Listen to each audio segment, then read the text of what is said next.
Sarap. Sarap ng hipon. Ay, kakain. Kain na. Ang dami. Ganito lang yan. Baka ito yung kain. Ha? Sarap. Oo, kasi alam ko, amoy pa lang eh. Ber. Oh, pero, siguro may iwasan, may sauce eh. Tapos na idol, pwede mo Yes, kasi din. lagay ng hangin. Kaya tingnan mo ang kulong, mabilis nang napalobo ito. Yan ang madaling paraan na gawin mo idol para mabilis malagyan ng hangin. Ito ang tips.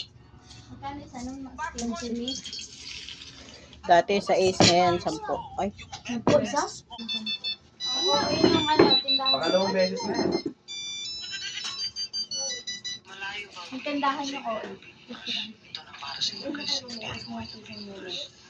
Isang toothbrush at saka isang spot.